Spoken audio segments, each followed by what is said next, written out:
The Distance Between Us. Part 1, Chapter 7. Mago and Alida were in the habit of standing by the gate every afternoon to wait for El Cartero, the mail carrier who came by on his bicycle. If he had mail for you, he would ring his little bell, a soft, tinkling sound that could be the most beautiful sound in the world if only the mail were for you.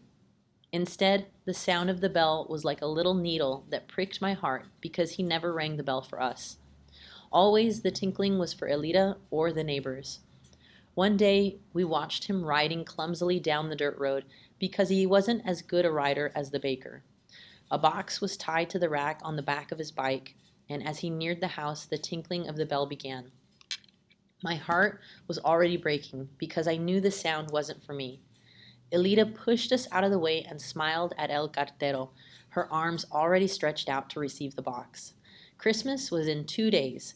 Even though in Mexico children don't get presents at Christmas, but rather on January 6th, the day of the three wise men, Elida said her mother had sent her a Christmas present because that's what they do in El Otro Lado, and her mother knew all about American culture.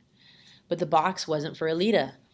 El Cartero handed it to Mago and then was off to the next house, like a fairy tinkling away as he disappeared into the distance.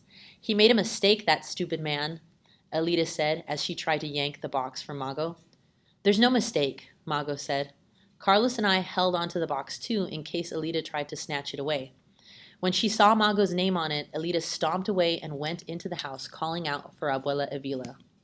We opened the box to see what was inside. Presents from our parents.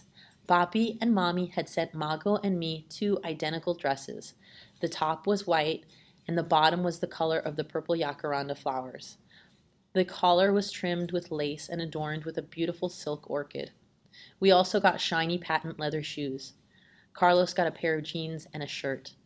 We rushed to my grandfather's room to put on our pretty clothes, but our parents hadn't realized that while they'd been gone, we had grown, as if somehow in El Otro Lado time stood still, and over there I hadn't yet turned 6, Mago 10, and Carlos almost 9. The shoes were a size too small, and so were the dresses. The sleeves of Carlos's shirt were 2 inches above his wrists. The skirt of my dress didn't even graze my knees. What do we do now? Carlos asked, unbuttoning his new shirt. Maybe they should have sent us some toys. Mago hit him on the head. Ouch! What did you do that for? Carlos asked, massaging his head. Mago sat down on the bed and sighed. I don't know, she said. She looked down at the dirt floor, and I wondered what she was thinking. I glanced at the shoes, and part of me was desperate to wear them. They were new. They had been sent to us by our parents. They were from the U.S. But then I thought about my parents. The fact that they didn't even know what shoe size I wore made me want to throw the shoes into the trash. We looked at each other. At that moment, we realized that the distance between us and our parents was tearing us apart. Mago stood up and said, Come on, Nena, let's wash our feet. So we washed off the dirt caked onto our feet, and we put on the beautiful shiny shoes. Curl your toes inward, Mago said. I curled my toes, and that way the shoes didn't hurt as much. Mago, Carlos, and I held hands and started spinning in a circle, turning and turning, blending into a blur of purple, pink, white, and blue.